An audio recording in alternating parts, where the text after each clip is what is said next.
Hey everybody, you're tuned in to 91.8 The Fan. This is Kana, you're in my corner, and I'm here with an awesome, super special guest to wake all of you up, because he's waking me up, so that's a good thing.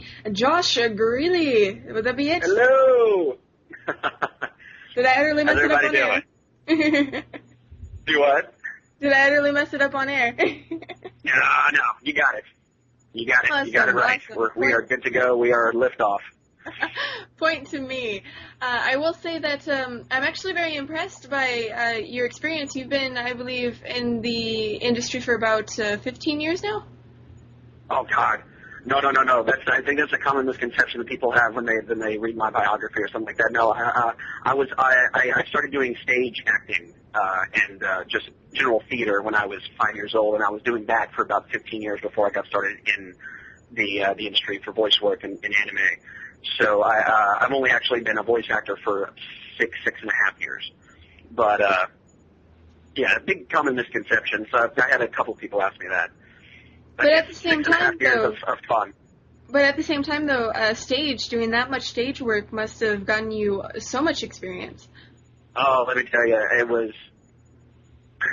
was nice to have that as kind of ammunition going into the voiceover world. Because stage and voice work are really kind of two separate animals. But they do have their parts where they mix together pretty well. But I'd say one of the biggest kind of disadvantages from going to stage to voice work is from stage, you're trained to force out your voice to be able to project well to the audience. Whereas in voice work, when you first get into it, you're really not expecting the freedom to be able to actually tone it down, to be able to actually play out the emotions as intimately as you could if you're just talking with somebody one-on-one, as opposed to having to be intimate with someone on stage but having to project it to 200 or 300 people. At the same time, it's also much easier to perform to a room of 200 to 300 people than it is to perform to one person or two people who are staring at you in a glass box like you're an amoeba. But so yeah, it's again two separate beasts, but the experience from stage definitely did help out in going into voice work, and thank God for it. Now, I always heard that the projection of your voice while you're on stage helps you when you're trying to work in the booth. Is that true? You always heard that projection helps in the booth? Yeah.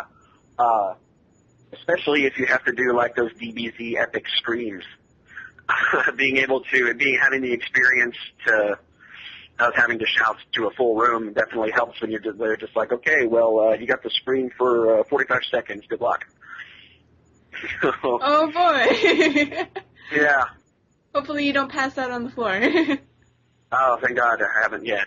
I haven't done anything where I had to go for 45 seconds yet, but I guess the closest I had was either in Kenichi and Mightiest Disciple or Line Barrels of Iron, which, especially in the second half of Line Barrels when Koichi kind of loses his mind.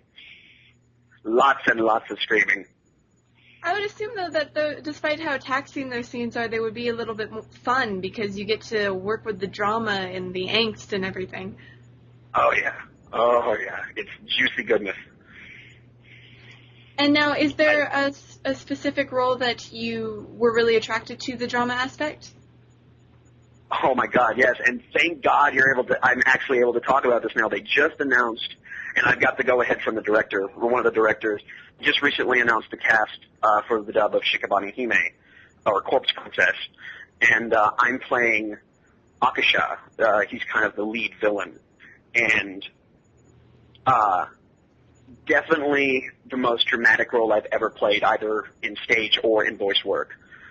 Never really got to, growing up, play a very dramatic character, a character that really had this absolute darkness behind him, or that was a part of him. And being able to play Akasha, especially when I had Terry Doty and J. Michael Tatum directing me, I'd have to say it's as far as dramatic roles go, or villain roles that I've played over the years, it's the one I'm absolutely most proud of.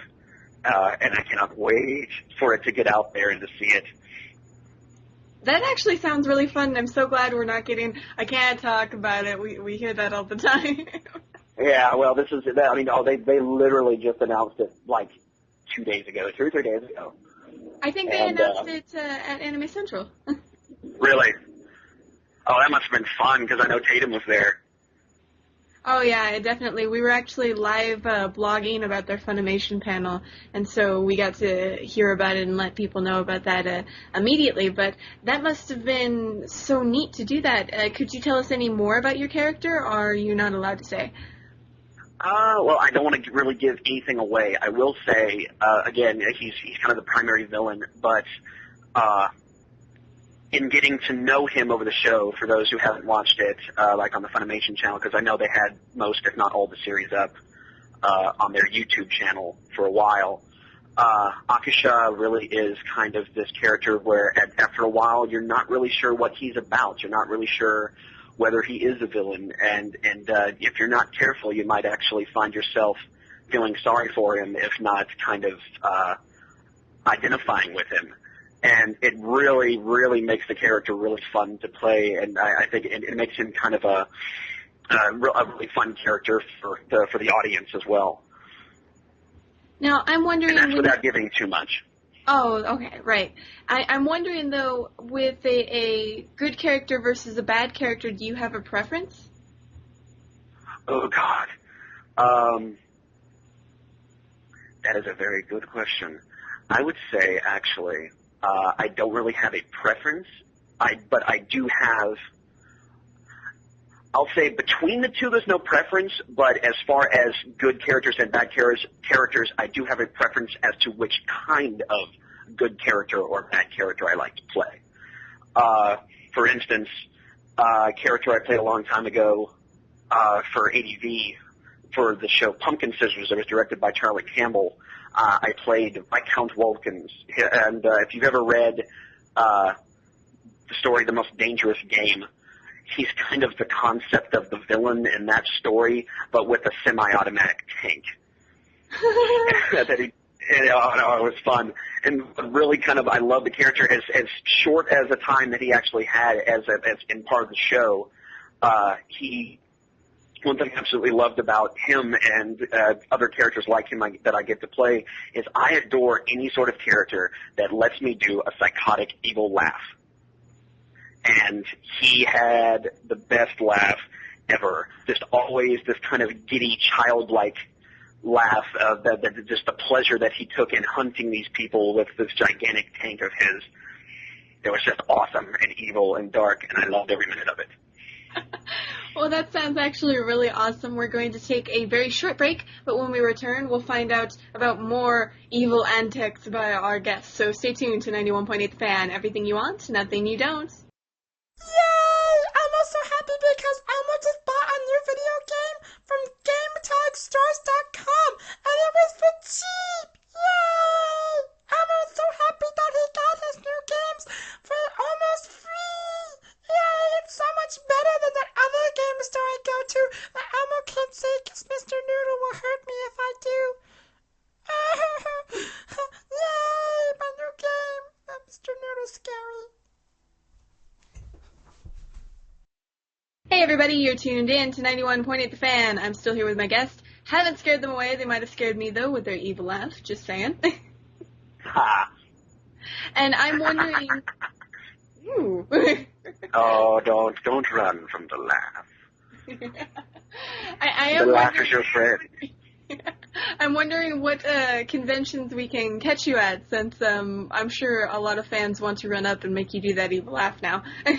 All right, cool. We can. I'll be sure to keep it nice and packaged away and fresh, so it'll be awesome every time. All right, this year so far, I've already done a couple of conventions this year. I was at Anime Boston in April, which was amazing, and did Ocon Anime Convention in Helotes, Texas. But I have, as far as the ones that have announced to me, I have a very full summer. Next month, I'm doing OMG Con in Paducah, Kentucky, and then 2 weeks after that, I'm doing PortCon Maine in South Portland. And then in July, I'm doing San Japan in San Antonio. Also awesome show. Love that show. and SoConCon in Sioux Falls, South Dakota. And I cannot wait. And it's going to be awesome. When going to the conventions, we were actually talking behind the scenes where you guys didn't get to hear, but you said you're very much a fan, and you actually don't sleep during convention. Oh, no. There's a tradition that I have made. It's whenever I go to a con, I do not sleep. I'm lucky if I get 3 or 4 hours a night. Because, long before I ever got into the voice act, before I ever got into anime as a voice actor, I was into anime as a fan for the longest time, mostly because of my grandfather. On my mom's side, he had been stationed in Japan for a long time, because he was an Air Force pilot. And his kids, or like my mom, my uncles, had kind of been exposed to it when they were out there, and he had also kind of gotten exposed to it. And then when he came back to the States and got back home, when I was like 5 or 6, I was staying over at his house one weekend, while my parents were out of town. And he was like, oh, well, I'm going to keep you entertained. Watch this. And, give me a VHS of a movie called Space Firebird. And, for those out there listening that know what it is, seeing it at 6 years old is kind of like watching the end of Evangelion at age of 6 in the style of Captain Harlock. So I'm a very happy child. Lots of fun stuff though. That kind of jump-started the fandom engine at that point, I think. And I've been to it ever since. Sailor Moon was a big one for me also as a kid, and DBZ, of course. Everybody watched DBZ. I was there. I was in middle school, I think, when Pokemon first aired. I got to watch the first episode and being psyched about it. And then when Digimon was coming along, I was just like, no, screw Digimon. Pokemon is it. It is all. And then Digimon comes out and I'm like, this is awesome! I actually remember that sort of feeling too. Sailor Moon was very much my first really catapult anime, and I love that you're confident enough to admit that you watched it. And you're not like it's girly now. Come on. Whatever. Sailor Moon was awesome. It was Sentai, and it's Sentai in its purest form. Pretty much like Power Rangers was. And now I'm curious for conventions coming up. Is there a place that fans can keep updated? Do you have a website or a Facebook? Do you do the social media thing? Well, I do have a website. Unfortunately, I'm very bad, and I don't really update it very much, but that's just joshgrelle.com. It's actually hosted by my good friend Rommel Danning, who runs activeanime.com, or I think it's .org. But mostly the best place to keep up with me would be my Facebook, and that's also just Josh Grelle. If you just search for me, you can find me there. I have the Facebook app on my iPhone, so I'm able to keep up and answer friend requests almost immediately. I'm never without this phone. So, yeah, that's probably the best place to find me, or to keep up with what I'm doing or what cons I'm going to, and to ask questions. Awesome. So you actually, take the time to answer a lot of fan questions that you get? Whenever I'm not, if I'm just chilling at home and on Facebook, and I'm just, just doing my thing, then yeah, if anybody wants to chat with me, I usually always chat, but not always for too terribly long, because sometimes, I have to just rush off and do other stuff. But, yeah, if I'm on there and you talk to me or have some questions, I'll always take the time. I know that the life of a voice actor is very hectic. You could get called at any moment into the booth. Yeah, in fact, I got called earlier today, but thankfully it's not till much later tonight. So, but yeah, I wasn't even scheduled for anything today, and all of a sudden, hey, could you come in for 2 hours? So. But at the same time, it's always good to have work. Oh yeah, hey, not complaining at all. Always good to have work. And now I'm wondering, are there any other recent projects or projects that just came out that you want to plug or tell the listeners about? Well, most I can't talk about now. I'm sorry to have to throw that out again. No but biggie. Most recent, do what? Oh, I just said no biggie. No. Oh, okay. Most recent, that's something that has come out, I would say, that we started releasing Stage 3, and we released Stage 3 in the first part of Stage 4 of Initial D. I'm playing Itsuki Takeuchi, who is definitely the most animated and cartoony character in that show, but he's an absolute blast to play. and those have been released. I'll actually be showing I'll be showing the movie Stage 3 at OMG Con next month. So anybody who's around Paducah, Kentucky, or planning on going, be sure to stop by and watch some awesome Initial D racing action. But I guess also nothing really that I'm in, or not too heavily in, that I can announce about. But oh wait, there we go.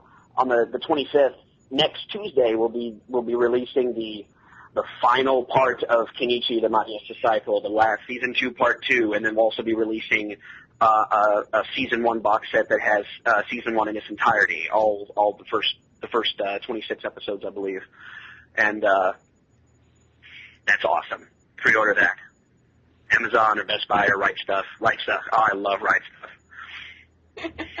Product placement for the win.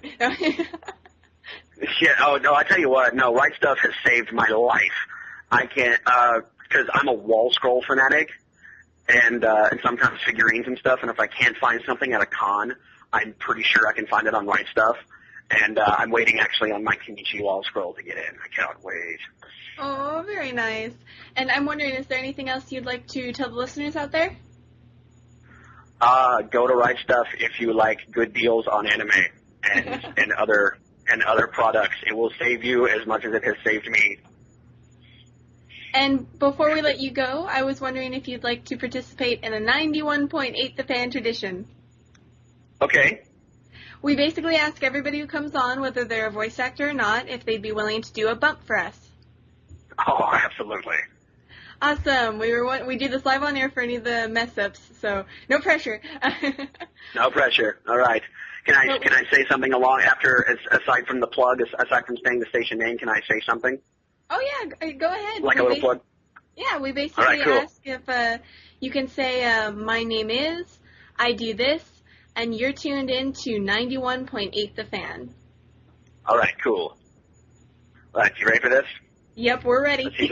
Let's see if we can get this down. All right. Hi, this is Josh Grelle. I'm a voice actor for Funimation Entertainment, ADV Films, and Seraphim Studios, and you're tuning in to 91.8 The Fan. Dig those sexy cat girls.